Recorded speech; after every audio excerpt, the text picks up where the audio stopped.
tout le monde me disait de tout et n'importe quoi. Ah mais tu vas voir, ils vont t'appeler à 3h du matin pour leur faire des plats, tu vas être la boniche. Je connaissais pas beaucoup de femmes qui étaient chefs privés et on a tout à fait notre place comme un homme. Pourquoi ils cherchent des femmes, ils sont un peu misogynes, nanana. Mais en fait pas du tout. Je pense que peut-être il y a une part de on est un peu plus créative. Ah voilà, ça commence. Bonjour à tous et bienvenue du coup sur ce nouveau podcast de la Brigade. Aujourd'hui, je suis super content de recevoir Lily, qui est membre de l'académie, qui nous a rejoint en début d'année. Et on va prendre du coup le temps d'échanger ensemble, qu'elle nous raconte vraiment son parcours, comment elle est devenue chef privé sur les yachts depuis qu'elle a signé son contrat en début de saison. Et on va prendre vraiment le temps d'échanger et voir toute l'évolution de sa première saison en tant que chef privé. Salut Lily. Salut, ça va? Ouais, ça va, merci. Bienvenue à Nice. Merci. On va prendre vraiment le temps du coup d'échanger un peu sur ton parcours, sur comment s'est passée du coup ta nouvelle vie, si on peut dire ça comme ça, en tant que chef privé sur les yachts, chose qui était peut-être pas destinée au début pour toi, c'est peut-être assez... Pas du tout. Tant mieux, c'est cool, c'est ce qui va être cool du coup d'échanger là-dessus. Pour commencer, est-ce que tu peux nous raconter un peu ton parcours avant d'avoir rejoint la brigade? Alors moi j'ai un parcours assez atypique. Moi j'étais nutritionniste en milieu hospitalier. Okay. J'ai pas beaucoup travaillé en milieu hospitalier, du coup, c'est vraiment quelque chose qui n'était pas fait pour moi.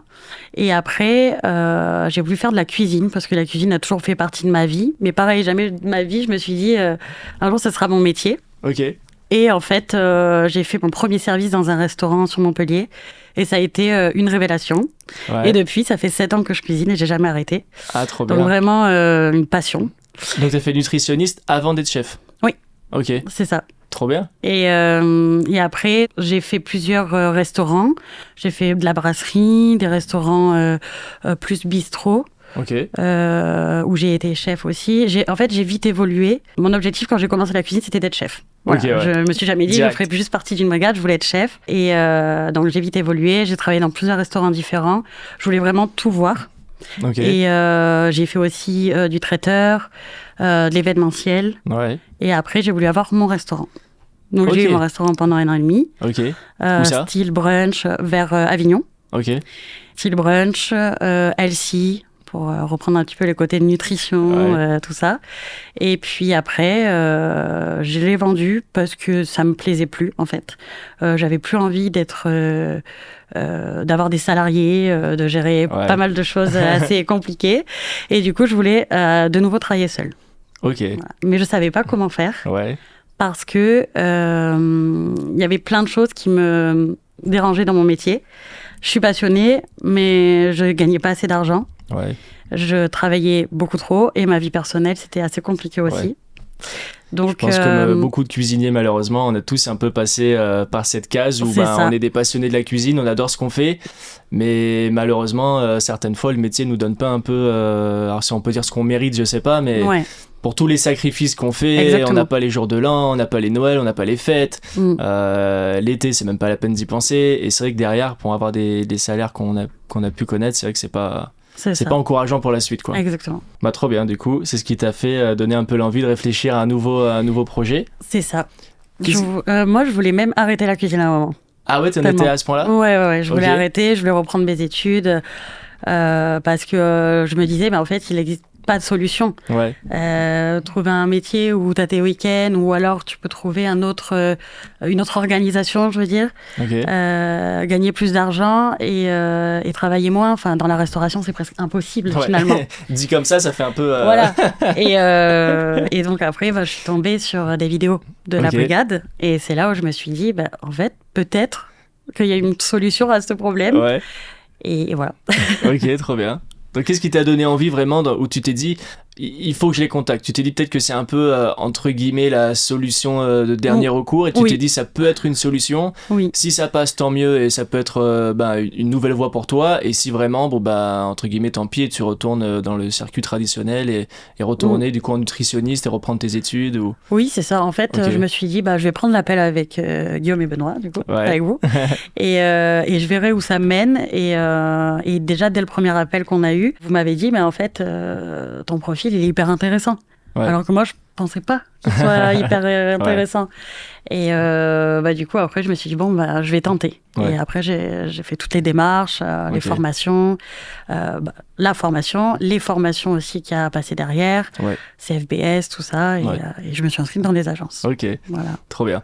Ouais, parce qu'en fait, ce qui était vraiment top avec ton profil, c'est ce côté nutritionniste. Oui. Et je pense que tu l'as du coup peut-être remarqué maintenant que tu as fait une saison entière, c'est que quand on a vraiment une spécificité en plus, c'est hyper important dans le milieu du privé parce que des chefs privés, il y en a plein finalement. Oui. Mais quand on a une petite chose en plus, tout de suite ça fait la différence. Et encore plus quand on est en tant que nutritionniste, qu'on est vraiment adepte de la cuisine healthy. C'est vraiment des choses qui sont vraiment demandées énormément par des clients. Et il y a très peu finalement de chefs qui peuvent répondre à ce type de demande. Mm-hmm. Et c'est là où toi, c'était vraiment une aubaine, quoi. Vraiment, nous, je me rappelle quand on t'a eu au téléphone, qu'on a raccroché avec Benoît, on s'est dit si elle se lance, ça va être facile, c'est sûr et certain. Il n'y a aucun doute. Même si oui, t'as pas forcément genre le parcours de chef, d'avoir fait des étoilés pendant des années, t'as pas forcément été sous-chef dans des palaces ou quoi. Non. Souvent, on a un peu cette chose en tête où on se dit faut moi, avoir... je me disais que j'avais pas le niveau. Ouais, voilà, exactement. Déjà, moi, quand j'entendais chef privé, pour être honnête, je connaissais sur les réseaux un petit peu, mais j'en connaissais pas beaucoup. Ouais. Et en plus de ça, je pensais qu'il fallait avoir un super gros niveau, quoi. Okay. Et vu que c'était pas mon cas, je me suis dit en fait jamais. Et en fait je me suis trompée. C'est souvent les questions qu'on nous pose quand on a des chefs au téléphone pour se renseigner un peu sur l'académie et qui nous demandent un peu quel type de parcours il faut avoir. Alors bien sûr on peut pas devenir chef privé avec 2 ans de cuisine ou avec un minimum d'expérience, c'est obligatoire. Tu peux pas non plus devenir chef privé sans avoir jamais touché à la cuisine ou en pleine reconversion. Bien sûr. Mais il y a pas non plus besoin d'avoir eu ce parcours de restaurants étoilés, d'avoir fait des palaces dans le monde entier. C'est pas forcément finalement ce que les clients demandent. Non, au contraire. Et même au contraire, exactement, ouais. Moi, mes clients, alors c'est des gens assez classiques, on va dire, mais ils aiment les choses dressées à l'assiette. Okay. Mais des fois, ils aiment bien aussi à la bonne franquette, des plats à partager. Et c'est souvent comme ça quand il y a de la famille ou des amis. Donc finalement, non, on n'a pas besoin d'être étoilé. Ouais, exactement. Ouais. Moi, au début, j'avais du mal avec ça. Parce que j'ai vraiment eu un parcours où pendant plus de 10 ans, j'ai fait un peu tous les palaces, restaurants étoilés de la Côte d'Azur, entre Nice, Cannes, Monaco. Je suis parti à Londres aussi dans un palace. Et quand je me suis lancé en tant que chef privé, je me dis c'est forcément ce que les clients veulent. Et on prend pas un chef pour manger la cuisine de tous les jours. Et en fait, ils veulent du quotidien en fait. C'est-à-dire qu'ils sont là pour manger et ils vont pas vouloir manger du 3 étoiles tous les jours, tous les midis, tous les soirs, c'est impossible. Et je pense qu'on serait les premiers dans le cas, ou peut-être qu'au début on va avoir le plaisir de se faire des restaurants étoilés tous les jours, mais au bout d'un moment, c'est des gens normaux. Hein, exactement. Oui, ça peut être des gens connus ou des gens fortunés, mais ça reste des gens normaux, ça reste des humains et ils veulent juste manger un bon plat à partager. Ça peut être un plat de pâtes, ça peut être finalement un peu n'importe quoi. Ah oui. Et c'est là où faut l'avoir en tête. Ouais. Je me rappelle, moi c'est Yael que du coup que tu connais bien. Oui. Et la première mission qu'il avait faite en Suisse, donc c'est une mission qu'on l'avait envoyée par un contact qu'on avait nous-mêmes. Et Yael, les premiers jours, il avait vraiment voulu envoyer le gros jeu, quoi. Ce qui est normal, on est tous un peu comme ça au début. Oui. Et le client, il avait été voir Yael, il a dit c'était super, on s'est régalé. Mais il a dit je suis désolé de vous redire ça, mais c'est pas ce qu'on veut. On veut vraiment le soir plateau de charcuterie à partager, plateau de fromage, une cuisine simple. Et Yael nous avait appelé pour nous dire mais je dois vraiment faire ça. Et il dit oui, ça fait partie du jeu, quoi. C'est le lendemain peut-être qu'ils vont te demander une super cuisine parce qu'ils ont des invités, un repas d'affaires, mais dans la cuisine de tous les jours finalement ils veulent du quotidien. C'est ça. Quand tu t'es lancé quand tu as eu le premier appel avec nous, est-ce que tu as vraiment des premiers des obstacles ou des choses que tu t'as un peu pensé, des freins que tu as eu avant de te lancer? Pas vraiment. J'ai eu des doutes sur le fait, sur ce que les gens me disaient en fait. Quand je disais aux gens, je vais me lancer en tant que chef privé, en fait, tout le monde me disait de tout et n'importe quoi. Ah mais tu vas voir, ils vont t'appeler à 3h du matin pour leur faire des plats. Tu vas être la boniche. Que du négatif en plus. Ouais. Et donc, j'ai à un moment donné douté. Mais vu que je suis quelqu'un quand même qui va au bout des choses, je l'ai quand même fait, j'ai pas écouté et j'ai bien fait. Ouais. J'ai bien fait. Mais c'est vrai qu'au début, j'appréhendais beaucoup quand même. Ouais. J'appréhendais beaucoup sur ça. C'est souvent ce qui revient, c'est à chaque fois, on nous dit toujours, et même des fois, on a même des commentaires sur Insta, sur les vidéos qu'on partage, où les gens nous disent, oui, mais vous montrez que le bon côté, la réalité, c'est qu'à 3h du matin, on se fait réveiller, et que les clients sont insupportables, ils sont odieux. Ah, peut-être que ça existe. Ça existe, bien sûr que ça existe. On dit pas qu'ils sont tous extraordinaires et que c'est la belle vie. Exactement. Mais il y a des gens très respectueux. Mais il y a des gens qui sont super, quoi. Ouais, bien sûr. Et je pense que beaucoup de personnes ont cette vision que parce que c'est des gens extrêmement fortunés, que c'est forcément des cons, entre guillemets. Et non, il y a des gens qui sont super. Bien sûr. Heureusement, d'ailleurs. Ouais, heureusement. Sinon, on n'aurait peut-être pas fait chef privé. On aurait peut-être fait demi-tour. Mais finalement, c'est comme tous les métiers. Et en restauration, c'est pareil. Il y a des chefs qui sont super. Il y a des chefs qui sont insupportables et qui se prennent pour les dieux sur terre, alors que, bon, on est cuisinier, quoi. Ouais, bien sûr. Et c'est pareil pour tout le monde. Dans n'importe quel milieu, finalement, il y a de tout. Hein. Bien sûr. Après, il y avait aussi le fait d'être une femme. Sur les bateaux, j'en connaissais pas vraiment, et puis je me disais bon, est-ce que c'est safe quoi, de ce côté-là, parce que quand j'ai passé ma visite médicale, je me rappelle très bien, le docteur m'a fait flipper de ouf, parce que apparemment les femmes sont harcelées sur les bateaux. Donc j'avais pas commencé. C'est le docteur qui t'a dit ça ? C'est le docteur qui m'avait dit ça. Ouais, okay, ouais. J'avais pas commencé que déjà. Le coup de flip. Il me mettait un petit coup de flip sur quelque chose qui déjà me faisait un petit peu flipper. Ok. Et fort heureusement non, tout s'est très bien passé, et j'ai même rencontré d'autres filles sur d'autres bateaux. Ça se passe extrêmement bien, donc voilà. Ça peut arriver, je pense. Ouais, bien sûr. Mais voilà, c'est quand même une minorité, je pense. C'est sûr, c'est sûr. Vraiment, tu pourras prouver à tout le monde qu'on peut se lancer en tant que femme chef et ça peut quand même très bien se passer. Il n'y a aucune raison. Avec plein de garçons à bord, ça se passe très bien. Ouais. Il y a énormément de respect et ça se passe super bien. Toi, dans le staff du bateau où tu étais, c'était quoi le ratio entre... Vous étiez combien ? On est... ça dépend, mais 2 filles et 2 garçons la plupart du temps. Ok. Voilà. Okay. Donc t'as quoi ? T'as le capitaine ? Le capitaine, le marin. Ok. L'hôtesse et moi. Ok, ouais. Ok, ça marche. Top. Comment t'as découvert du coup la brigade ? Est-ce que t'es tombé sur nous sur Insta ? Est-ce que c'est quelqu'un qui t'avait recommandé ? Comment ça s'est un peu passé pour toi ? Alors moi, c'est Yael du coup. De la brigade aussi, qui m'en avait parlé parce qu'on est de la même ville. Okay. Et après, je suis allée sur les réseaux, je suis tombée sur vos vidéos plusieurs fois et voilà, je vous ai appelé. Contacté et ça s'est fait naturellement finalement. Ouais. Quand tu as eu du coup un peu le premier appel avec nous, est-ce qu'il y a vraiment eu ce côté où j'ai vraiment envie de me lancer ? Ou est-ce que tu t'es dit peut-être que le métier de chef privé j'ai vraiment envie de tenter l'aventure, ou t'as quand même réfléchi un moment, ou tu t'as vraiment senti le coup tout de suite Alors moi j'ai réfléchi pour plusieurs raisons, parce que je partage ma vie avec quelqu'un depuis 7 ans, je suis quand même en couple, donc forcément quand on décide de se lancer sur les yachts, surtout pour une première expérience où on conseille de faire une saison complète, forcément j'ai douté par rapport à ça. Mais finalement ça s'est très bien passé, ça n'a pas été un frein, on s'est mis d'accord sur plein de choses et j'ai foncé quoi. Okay. Mais j'ai douté juste par rapport à ça, par rapport au métier non, parce que j'avais vraiment envie de découvrir ce que c'était.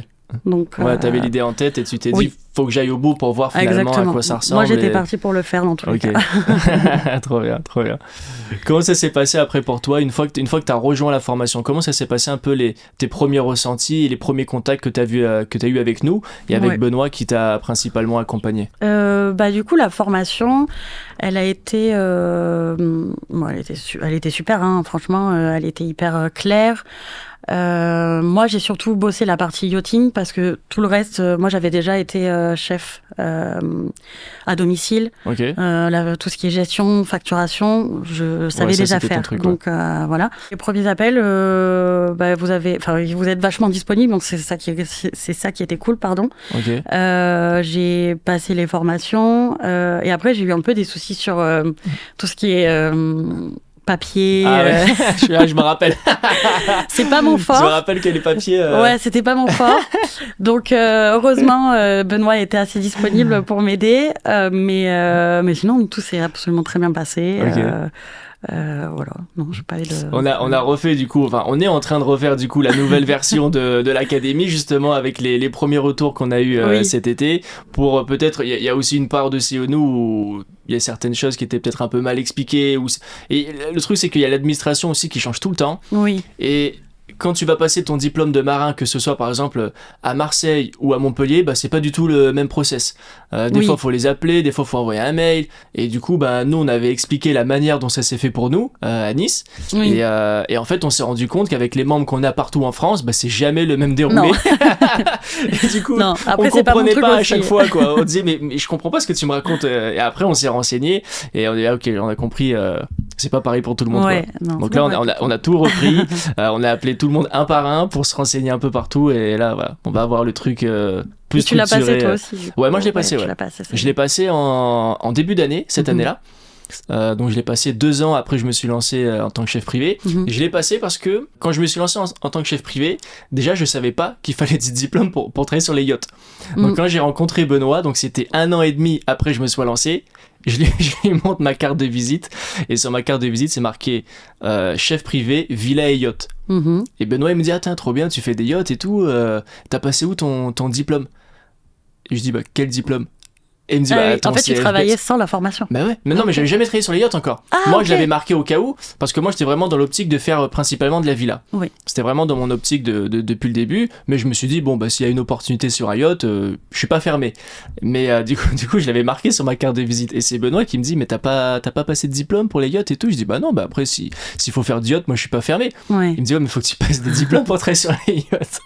Et je dis, ah, mais je savais pas. Ouais. Je savais pas du tout. Et du coup, c'est trop marrant parce que la même année, j'ai travaillé pour un client au mois de juillet à Vence. Je fais 15 jours chez lui, du coup, dans sa villa au mois de juillet. Ensuite, il y avait 15 jours de creux et j'avais 15 jours au mois d'août avec lui. On arrive à la fin des premiers 15 jours au mois de juillet et je discute avec le client et le client me dit bah finalement au dernier moment on a décidé de partir 15 jours en mer sur le bateau qu'ils avaient. Nous on serait super contents que vous nous rejoigniez. Et Benoît du coup m'avait expliqué ce système de diplôme et je dis le problème c'est que j'ai pas encore passé mes diplômes de yachting, est-ce que c'est quand même possible? Et il m'a dit non c'est pas possible, on peut pas, le capitaine il peut pas prendre la responsabilité de prendre quelqu'un sur le bateau pendant 15 jours qui est pas formé au premier secours, tout ça, et puis c'est trop risqué pour eux quoi. Bien sûr. Donc ça fait que j'ai perdu ces 15 jours là et forcément le chef qui m'a remplacé pour les 15 jours du yacht, il a pris les 15 jours du mois d'août, donc j'étais dégoûté quoi. Donc en fait de pas avoir passé les diplômes j'ai perdu 1 mois, et 1 mois en pleine saison c'est beaucoup. Ouais, c'est beaucoup. C'est beaucoup et j'étais dégoûté. Je me suis dit, il faut absolument que je passe les diplômes. Et du coup, l'hiver d'après, j'ai repassé mes diplômes. Ouais. Au moins, je les ai. Oui. Mais je suis pas forcément dans l'optique de faire du yacht. Ça n'a jamais été quelque chose qui me... Ça m'intéresse parce que ça se ressemble aussi à la villa. Mais voilà, de partir et tout ça, ça n'a jamais été forcément mon truc, en tout cas de vivre sur le bateau. Comme j'ai passé mes diplômes de yacht 2 ans après je me suis lancé, le truc c'est que j'avais déjà fait un peu mon carnet d'adresses de clients. Oui, t'avais déjà le réseau en fait. Voilà, c'est ça. Et je me suis dit, je vais pas arrêter mes clients que j'ai du juillet-août pour me lancer sur les yachts alors que ça se passe très bien avec eux. Mais au moins je les ai. Ouais. Et au moins je les ai et je sais que si je dois partir en mer, cet été ça m'est arrivé. Je suis parti un jour sur un catamaran toute la journée et les clients m'ont demandé tout de suite est-ce que vous avez les diplômes? Je dis ouais, donc là j'ai envoyé, là j'étais content. Ils disent yes, je les ai pas passés pour rien. Donc si vous vous lancez en tant que chef privé, passez votre diplôme de yachting, ce sera... Oui, au moins c'est fait. Au moins vous êtes tranquille quoi. Au moins, franchement c'est vraiment ce qu'on recommande à tous finalement qui nous rejoignent dans l'académie, même ceux qui se lancent que pour les villas. Moi je leur explique ce qui m'est passé, généralement ils me disent tous ah oui je vais passer les diplômes pour oui, être sûr. Puis c'est fait quoi. Tu nous as rejoint quand du coup? Tu nous as rejoint en début d'année? Alors j'ai eu le premier appel avec vous entre Noël et Jour de l'an 2024. Ouais. Et j'ai fait la formation, j'ai passé ma visite médicale en février. Ok. Mon CFBS en mars. En avril j'avais mon premier entretien. Ok. Et j'ai commencé début mai. Donc voilà, ça s'est fait en bien quelques enchaîné mois. quand même, ouais, ça s'est super enchaîné. Oui. Parce que moi je crois de souvenir, donc on avait le premier appel fin d'année et je crois que tu t'es lancé le 1er janvier ou le 1er ou le 2 quoi, c'était oui. Et vraiment début d'année, c'est parti, nouvelle vie, on attaque à fond nouvel objectif. Trop bien. T'en es où du coup aujourd'hui avec maintenant plus de on va dire presque 9 mois que tu nous as rejoint, 9-10 mois. Quel est ton premier bilan? Où est-ce que tu en es du coup à l'après-formation on va dire? Déjà, je suis super contente d'avoir fait ce choix-là, d'être chef privé maintenant. L'expérience était juste incroyable. Enfin, moi, j'ai vécu ça comme une révélation, quoi. Puis un nouveau métier presque. Ok. Tu vois, ça n'a rien à voir avec des restaurants. Donc, en fait, tout est nouveau. Le milieu nautique, finalement, c'est nouveau. Ouais. Mon travail avec les clients, c'est une autre façon de fonctionner. Aussi, on gagne plus d'argent, donc c'est une autre vie aussi. Ça fait partie du jeu. Hein. Ça fait partie du truc. Quand tu t'es lancé, toi, quel type de contrat tu as eu au début? Enfin, t'as fait combien d'entretiens déjà? Moi, j'en ai fait 2. T'as fait 2 entretiens? Alors, j'ai fait 2 entretiens avec 2 agences différentes. Okay. Et une fois que j'ai été retenue par une des 2, là où je travaille aujourd'hui, j'ai eu 2 entretiens pour mes patrons. Ok, d'accord. Voilà. Et après, ils m'ont validé et après, j'ai commencé. T'as fait un essai avec eux ou t'as juste fait de l'entretien Est-ce qu'ils t'ont demandé de venir une journée en cuisine ou Ils m'ont quelque demandé chose de venir une journée au bateau. Ok. Et non, j'ai pas cuisiné ce jour-là. Ouais, juste pour échanger avec eux et prendre le temps. Oui, okay. Mais vu qu'il y a 2 mois d'essai, finalement, oui, ça fait partie du... ça fait partie. J'ai commencé avec un contrat de 6 mois, saisonnier. Ok. Et là, mon contrat s'est terminé. Vu que ça s'est super bien passé avec mes patrons, ils m'ont proposé un contrat à l'année. Trop bien. Ouais. C'est cool. Trop, super contente. Donc premier contrat cool. Signé la première saison finalement avec le même client. Ouais.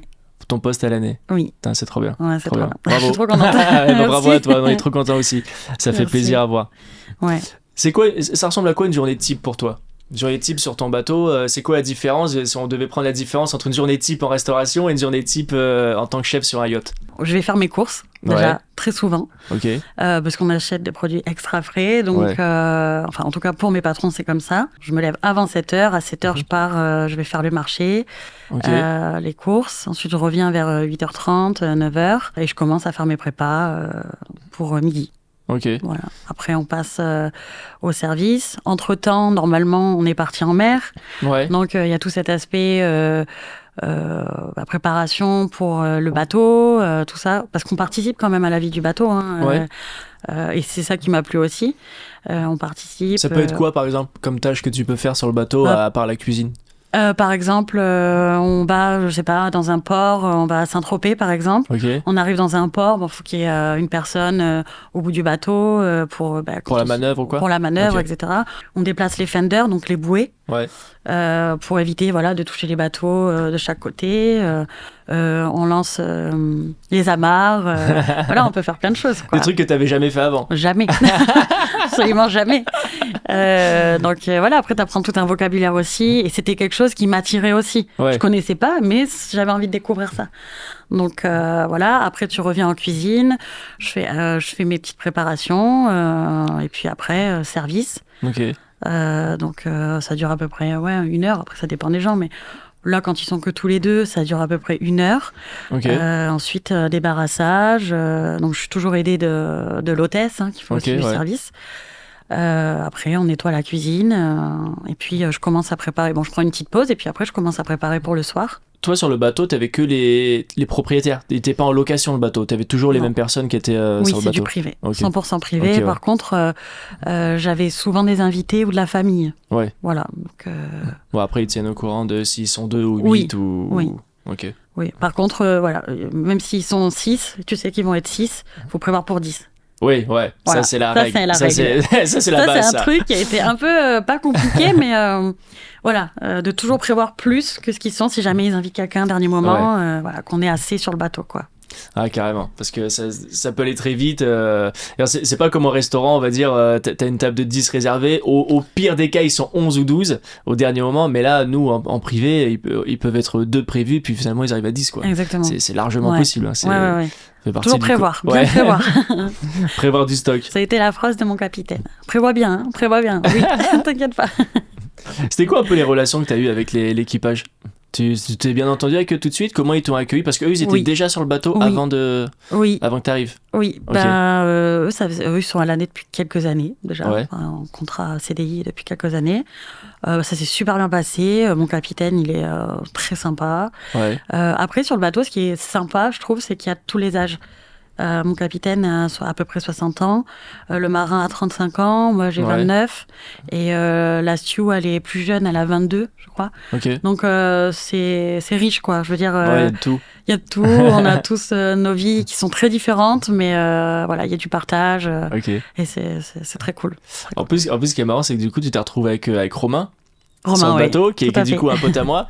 Et quand tu m'avais écrit cet été, que tu m'as dit, je suis sur le bateau avec Romain, et tu le connais, je me suis dit, mais je connais pas de Romain sur les bateaux, qu'est-ce qu'elle me raconte? Et après, du coup, j'avais pas compris que c'était le même bateau, quoi. Ça, c'est un truc de fou. Ouais, le monde est petit.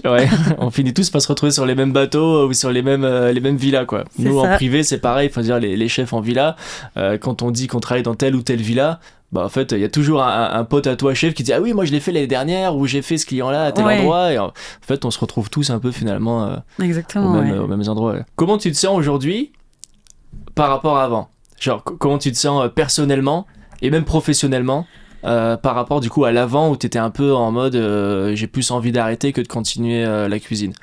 Je suis super contente d'avoir fait ce choix-là. En fait, maintenant, je suis épanouie à la fois professionnellement et personnellement, en fait. Okay. Parce que du coup, mon travail influe sur ma vie personnelle. Hein. Ouais, De toute façon, quand on est bien au travail, qu'on gagne mieux sa vie et qu'on aime ce qu'on fait, franchement... Ouais, ça va. Je suis très heureuse, quoi.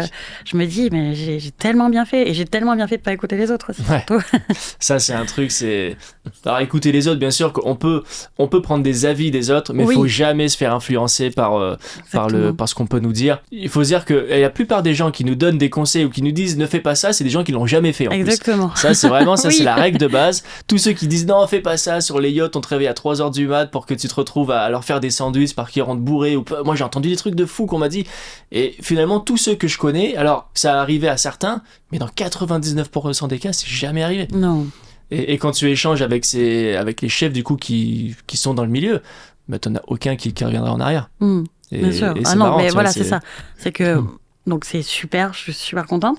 Mais par contre, je reviendrai pas en arrière. Ouais. C'est-à-dire que je pense que je pourrais pas retravailler dans des restaurants. Ouais. Ça, c'est après, un peu le problème, pas grave. quoi. Ouais. Mais, c'est pas grave. Maintenant, je vais rester mais... sur ça. De toute façon, je veux faire que ça maintenant.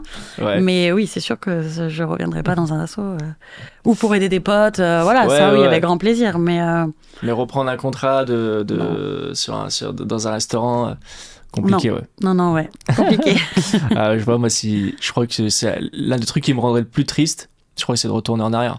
Ouais. À part, le seul truc qui me pourrait faire retourner dans un restaurant, c'est si j'ai l'occasion de le faire, je sais pas, je donne un exemple, avec un investisseur et que j'ai pas le côté déjà financier en tête, je pourrais jamais ouvrir un restaurant moi-même, c'est impossible. Plein de fois, j'ai des potes ou de la famille qui me disent tu veux pas ouvrir un restaurant, ce serait bien. Jamais de la vie. Moi, plus ça jamais. M'intéresse même pas. Plus jamais. Ça m'intéresse même pas. Plus jamais. Après, je critique pas, bien sûr que ça a été une super expérience et il faut passer par là pour après se lancer, que ce soit sur les yachts ou chef privé dans les villas. Mais une fois que tu as connu un peu ce milieu, c'est compliqué de retourner en arrière. T'as pas de... Oui, on a la gestion des stocks, mais elle est hyper simplifiée par rapport à un restaurant. On n'a pas de gestion de salariés. Non, donc, et on n'a pas de budget. Enfin, pas beaucoup. Pas beaucoup. Enfin, non, pas beaucoup. On n'a pas de budget fixé. On n'est pas restreint à quoi que ce soit. Donc, déjà, ça aussi, dans notre métier, c'est quand même un avantage. Ouais, carrément. C'est-à-dire que... En plus, moi, j'adore faire les courses. C'est une passion. Ah, moi, je vois de ça. Moi, j'adore. Donc, cet été, si parce tu veux... Parce que c'est ta première année. Non, je te jure que j'adore. Même quand j'avais mon restaurant, j'adorais faire les courses. Non, j'adore ça. J'adore. Okay. Et alors là, de faire des courses qu'avec des produits incroyables, c'est un bonheur, quoi. Ouais, en tant que cuisinier, c'est vrai que ça, c'est quand même un luxe. Après, ça dépend des clients, mais quand il y a les clients qui nous disent clairement faites-vous plaisir, entre guillemets, nos limites, c'est le top, quoi. Tu sais que tu peux t'éclater. C'est le Graal. Tu peux t'éclater, tu peux tenter des recettes, tu peux faire plein de trucs. C'est ça. Et en tant que cuisinier, ça, c'est vrai que c'est un gros avantage, C'est clair. Est-ce que tu aurais ton meilleur souvenir de cet été? La meilleure expérience, ou si tu as eu une journée que tu as vraiment... là où tu t'es dit, putain, j'ai bien fait de me lancer, quoi. Bon, ça arrivait plein de fois. Ouais, ça arrivait plein de fois. Mais c'est quand je suis partie en croisière. Ok. Je suis partie en croisière. J'ai fait pas mal d'endroits sur la côte italienne. Et tous les jours, enfin, pas tous les jours, mais tous les 2 jours, on était dans un endroit différent. Et j'arrivais dans un endroit que je connaissais pas. Ok. Et je devais aller faire les courses et découvrir en même temps la ville. Ouais. Ça, c'est quand même... moi, je sais que c'est un truc qui me faisait rêver à la base. Ok. Avant d'être chef privé, c'était vraiment le truc que je voulais connaître, quoi, que je voulais découvrir. Et donc, j'arrivais dans un nouvel endroit, je prenais mon cabas, j'allais faire mes courses, je faisais les marchés avec des produits, locaux. Ouais. Et des super bons produits, quoi. En Italie, on mange super bien. Ouais, ça... Donc, c'est ça. Et puis après, du coup, je rentrais au bateau, je cuisinais, je servais du coup les plats. Et après, avec le bateau, on allait faire des balades avec des paysages absolument incroyables. Ouais. Ça fait partie aussi quand même du kiff du chef privé, c'est qu'on se retrouve dans des endroits qu'on n'aurait jamais été de notre vie, quoi. Mais jamais. Jamais. Et donc ça, c'est vraiment mes meilleurs souvenirs de cet été. Ok. Mais vu qu'on est sorti plusieurs fois, il y a eu plusieurs meilleurs souvenirs. Mais à chaque fois, c'est à la fois le côté produits d'exception, lieux, balades en bateau dans des endroits absolument incroyables. Enfin, tout ça regroupé finalement. Vous avez tout cet été, vous avez fait l'Italie, Grèce, tout ça, ou vraiment que Italie, Saint-Tropez Moi non, j'ai fait que Italie, Saint-Tropez, un peu la Corse. Ok. Voilà. Ok. Ouais.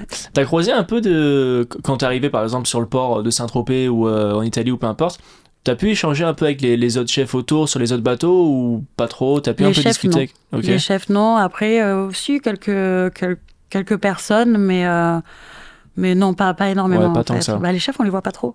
Ouais. En général, ils sont sur les bateaux, cachés dans leur cuisine, dans le sous-sol et en train de faire les préparations. Ouais. Mais après, j'ai rencontré pas mal de personnes qui étaient dans mon port, que j'ai croisées en croisière, quoi. Ah, tu veux dire, parce que toi, le bateau, il est basé où? À Saint-Jean-Cap-Ferrat. Ok. Et du coup, j'ai croisé des gens du port de Saint-Jean-Cap-Ferrat, par exemple à Portofino. Ah, ok, ouais. Et du coup, voilà, non, c'était cool. Ah, trop marrant. Ouais. Et t'as croisé des membres de l'académie qui sont sur les yachts ou cet été? Oui, Alexis. Ok. Alexis, okay. Mais il n'était pas sur les yachts, lui, il était à Saint-Jean-Cap-Ferrat, du coup, comme moi, mais en villa. Ok. Et voilà, non, sinon, j'ai pas rencontré encore les autres. T'as pas vu Benoît ou Thomas ou quelqu'un? Ah si, Benoît, si, je l'ai vu juste avant de commencer ma saison. Ok. Parce que j'ai fait aussi le Festival de Cannes. Ah bien, ouais. Voilà, je l'ai fait à côté en extra. Très belle expérience aussi. Ouais. C'est la première fois du coup que tu faisais le Festival de Cannes? Oui, oui. Et j'ai rencontré Benoît à ce moment-là. Ok. Il avait son bateau à côté. Ouais, lui faisait le festival. D'ailleurs, il a fait une soirée avec Alexis. Il avait pris Alexis avec lui sur le bateau. Ils avaient fait un gros événement pour je sais plus combien de personnes. Oui. Et ouais, c'était cool. J'ai vu les vidéos. Ça avait l'air sympa. Ça donnait envie, ouais. J'aurais bien voulu y aller. Comment t'as trouvé ton contrat? Comment t'as trouvé le poste que t'as aujourd'hui? Moi, je me suis inscrite directement après que j'ai passé toutes les formations et que j'ai eu mon numéro de marin.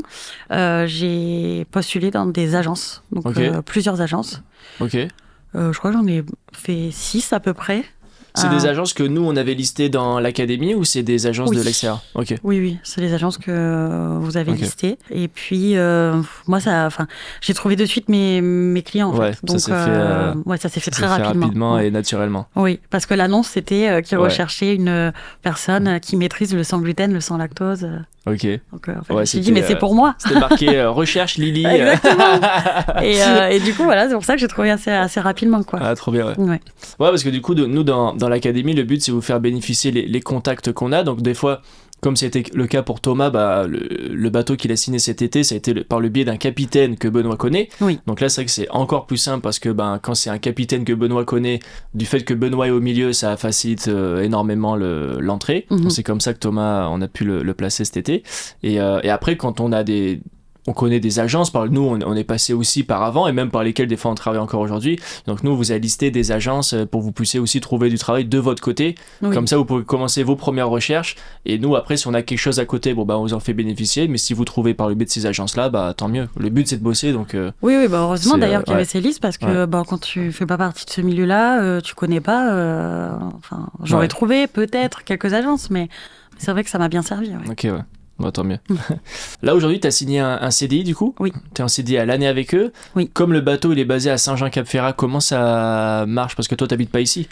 Non, moi, j'habite à Lisbonne. Okay. Mais après, je pense que ça dépend tous les clients, etc. Ouais, mais moi, je me suis mis d'accord avec eux. De toute façon, l'hiver, ils voyagent beaucoup. Et eux, ils ont une maison à New York. Ok. Donc, l'hiver, ils ne sont pas là non plus.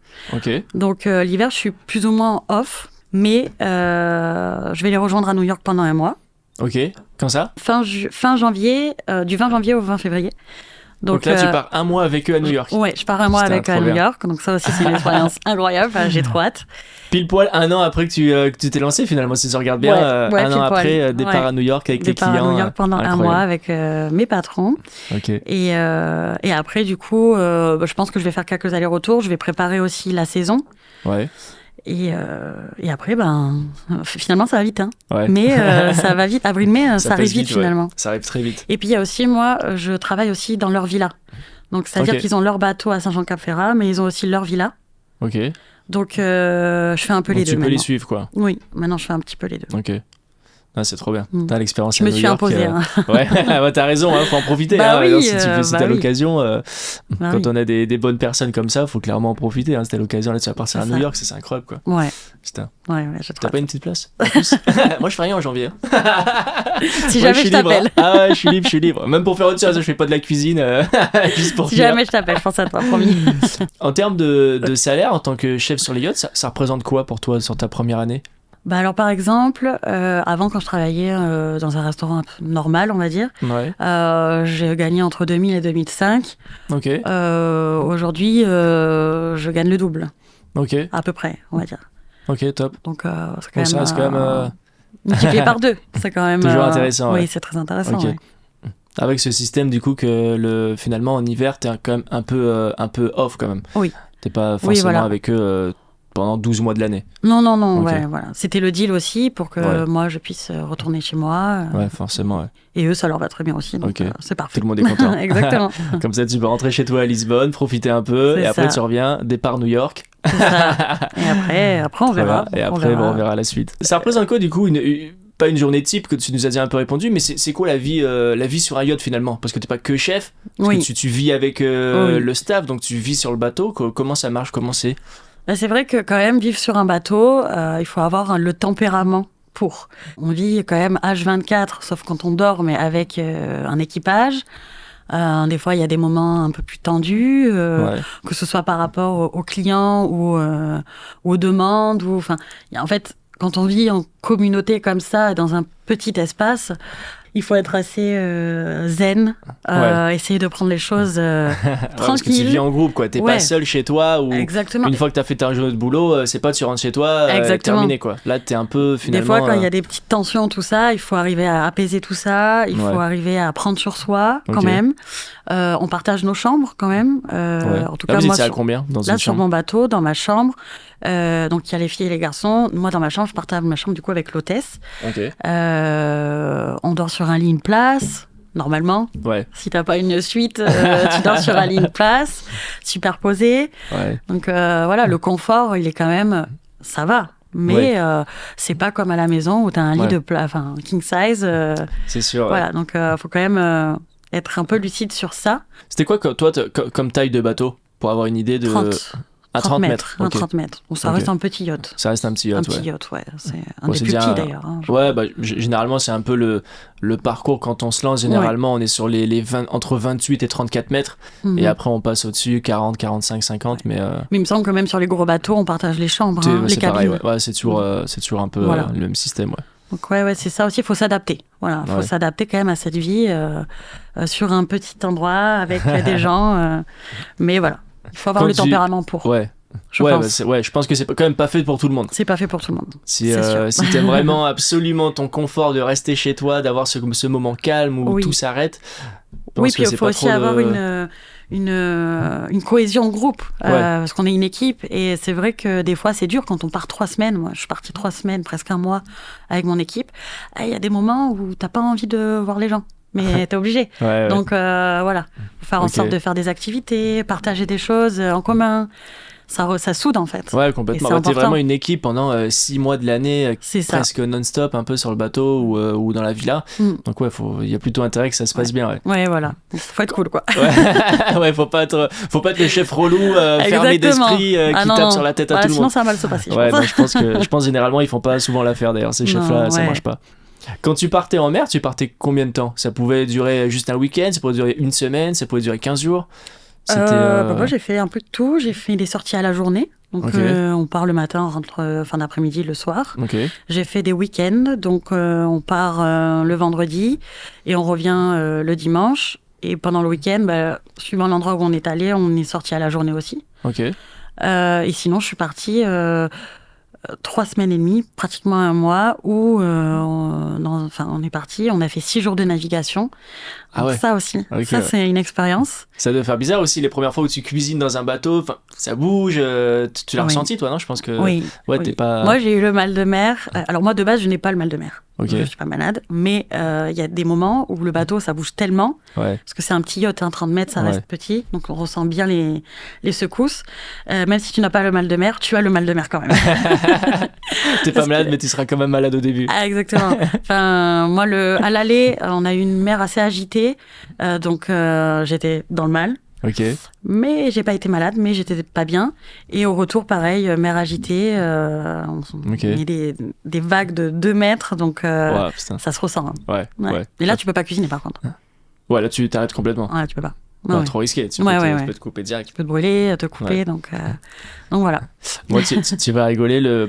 Du coup, la première fois où je suis parti en mer, sur un bateau, ça a été cet été, où je suis parti vraiment en mer une journée entière sur le catamaran. J'avais fait plein de prestats sur des bateaux à quai, on faisait des soirées pour les clients quoi, et là on part en mer sur le catamaran.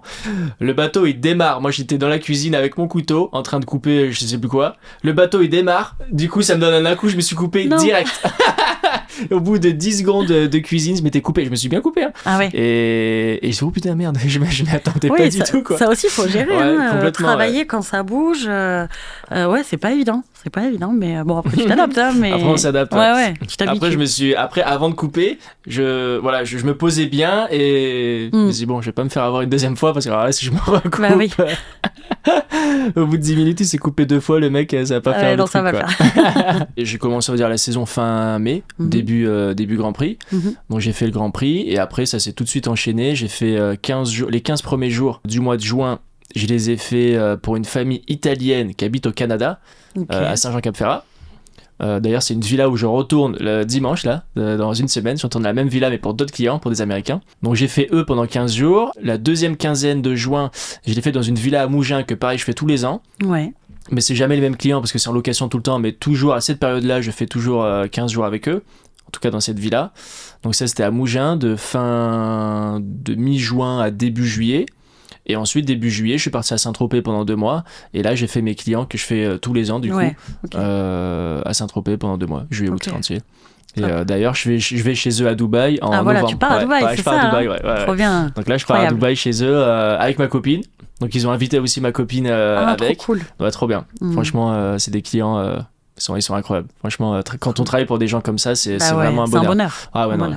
J'ai pas cette sensation de travailler. Je fais ce que j'aime.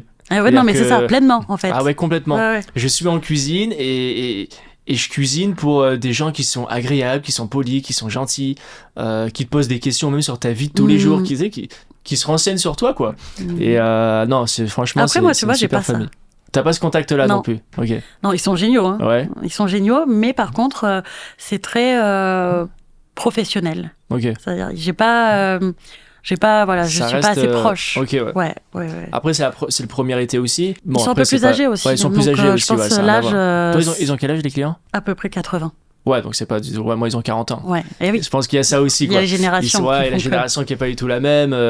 Ça reste des jeunes, quoi. Ils ont 40 ans, ils sont à Saint-Tropez, ils profitent de leur vie tous les jours. 40 ans, oui, c'est jeune. Ouais, quand même. Si je dis ça à Benoît, il va me tuer. Oui, c'est vrai qu'il a 40 ans.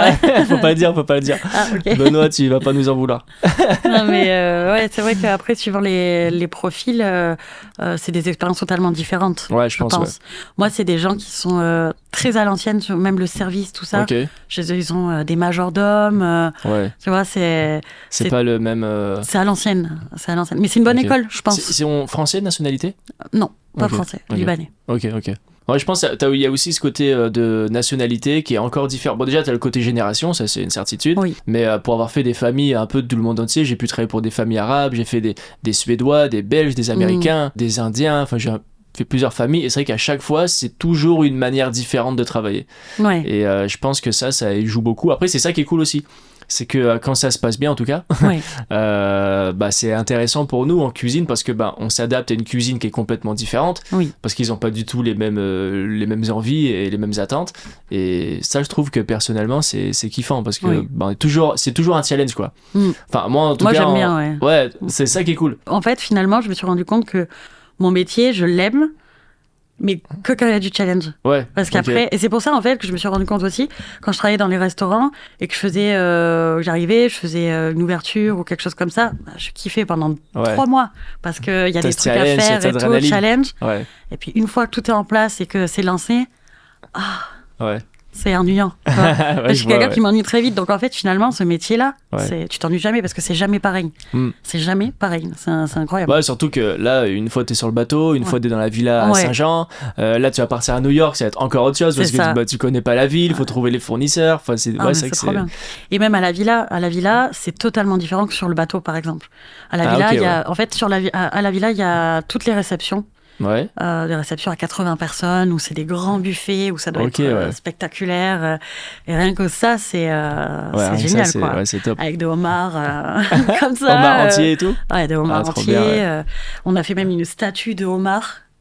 Une statue de homard. Ouais. Une statue, une pièce montée de homard.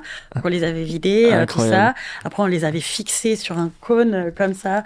Et ça faisait un petit peu la pièce du buffet. Mais c'est magnifique, quoi. Magnifique. Donc, elle est grande, la cuisine de la villa? Parce que pour faire ça...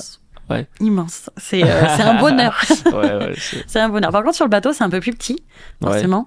Mais la villa, c'est encore mieux qu'une cuisine de restaurant, quoi, pour te dire. Ah ouais, tu nous avais envoyé les vidéos en plus cet été. Je sais pas combien de mètres carrés ça fait. Toi, c'était choquant. Ouais. La tienne, elle est choquante. Ouais.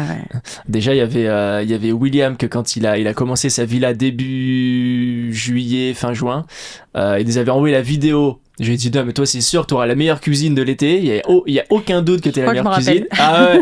Et après, tu nous envoies cette vidéo-là un mois après. Je dis, non, mais c'est pas possible. C'est quoi? J'ai jamais vu ça, moi. Ah ouais, ça m'est jamais arrivé d'avoir une cuisine aussi grande. C'est un bonheur, ça aussi, tu vois. Ça, c'est un kiff aussi, ouais. C'est clair. Bon, du coup, tu as remporté le podium de la meilleure cuisine de l'été. William, il s'est fait avoir.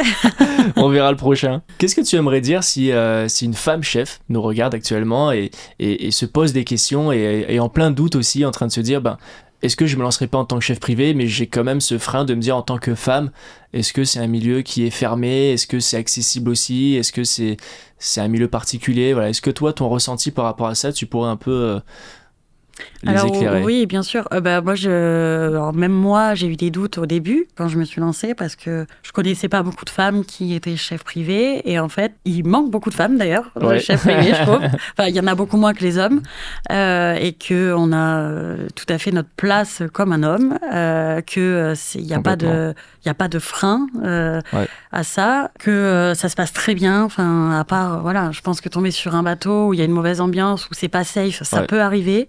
Mais la plupart des gens que j'ai rencontrés et des femmes que j'ai rencontrées sur les bateaux, ça se passe super bien. Et c'est une expérience quand même à vivre, je pense. L'avantage aussi en tant que femme sur les bateaux, c'est qu'il y a des bateaux qui cherchent que des femmes. Oui. Parce que y a ce système de cabine où ils mélangent pas les hommes et les femmes. C'est ça. Et donc, au début, je me suis posé la question. Et oui, c'est vrai, Pourquoi en fait? Pourquoi ils cherchent des femmes?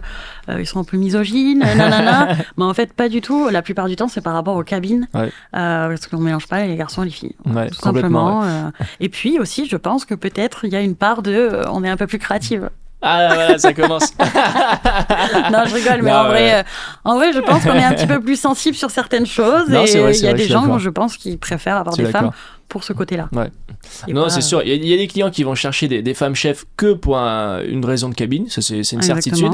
Et du coup, on voit plein de postes que même nous, on nous demande. On a des demandes pour placer des chefs sur des yachts où on nous demande des femmes chefs. Donc pour l'instant, t'es la seule, donc on peut pas t'envoyer partout. Il en faut d'autres. Il en faut d'autres. Mais c'est vrai qu'en fait, il y a ce système de cabine et il y a aussi le fait, dans certaines religions aussi, c'est pour eux, c'est comme ça que c'est des femmes en cuisine et que pour eux, c'est obligatoire. Donc il y a aussi ce côté-là. Donc si vous êtes une femme chef, il y a de la demande, donc lancez-vous. Pour finir, est-ce que je vais te poser une question? Je pense connaître la réponse, mais je te la pose quand même. Est-ce que tu recommanderais à quelqu'un qui souhaite se lancer en tant que chef privé de rejoindre l'académie La Brigade et de se lancer avec nous? 100%. Non, 100%, parce que il y a aussi quelque chose où j'avais un petit peu peur au début. C'est parce que quand tu viens pas de ce milieu-là, enfin moi je connaissais pas du tout ce milieu-là, j'avais pas de réseau, j'avais pas de contact. Moi en plus je viens de Montpellier, donc la Côte d'Azur, je connaissais vraiment personne. Et j'étais rassurée de savoir que déjà vous êtes très disponible, donc quand j'avais des questions, tout ça, vous me répondez assez rapidement.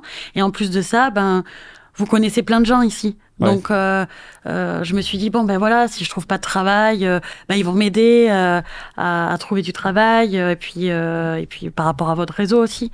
Donc voilà, non, je trouve que c'est quand même une formation assez complète. Okay. Et finalement, même quand on a fini de la formation, vous êtes toujours avec nous. Oui. Voilà, aujourd'hui, sur le WhatsApp de la brigade, on peut discuter soit qu'avec vous deux, soit avec les autres membres de la brigade. Donc c'est quand même, pour ça, c'est quand même cool. On peut échanger, on peut s'aider. Oui, nous, on n'est vraiment pas dans le but de faire une formation et le jour où ça se termine, c'est terminé, on se parle plus. Exactement. C'est un accompagnement qui est en fait indéfini. Ouais, finalement. Exactement. Ouais. C'est le but. Et comme ça, on peut toujours se suivre, prendre des nouvelles, et puis nous, ça nous fait toujours plaisir. Et puis quand on peut se rencontrer comme aujourd'hui, à échanger, donc franchement, c'est trop cool. Ou aller boire un verre. Aller boire un verre à Saint-Tropez. À Saint-Tropez, par exemple. Non, c'est pas arrivé cet été, c'est pas vrai. Pas du tout. Ça aussi, c'est cool. C'est les avantages. Moi, je sais que j'ai été boire un verre avec Alexis en début de saison, avec toi à Saint-Tropez, parce que moi, j'étais bloqué à Saint-Tropez tout l'été. Donc, c'est vrai que c'est aussi quelque chose que ce groupe, cette communauté qu'on essaie de tous faire ensemble, pour tous un peu se tirer vers le haut, se rencontrer et puis tous se filer même des tuyaux. C'est ça. C'est une entraide, quoi. C'est ça. Ok. Donc c'est trop cool. C'est un peu plus qu'une formation. Ouais, complètement. C'est cool. Complètement. Eh bien écoutez, merci à vous d'avoir regardé l'épisode. On a hâte de voir la suite pour Lily. On attend de tes nouvelles à New York. J'ai hâte de voir les photos. Peut-être que je serai dans la valise, on verra. On verra. Et on se retrouve du coup pour un prochain épisode avec un prochain membre. On a hâte de vous le faire découvrir. Ce n'est que le début encore de l'académie. On a plein de choses sur lesquelles on est en train de travailler avec Benoît. On a hâte que ça se mette en place. C'est vraiment que le début de la brigade. J'ai hâte qu'on puisse s'asseoir ici avec Benoît et les prochaines personnes qui seront impliquées dans ce projet, parce que je pense que vraiment personne n'est prêt à ce qui arrive, même nous des fois on se pose des questions, donc on a hâte de la suite et à bientôt. Merci.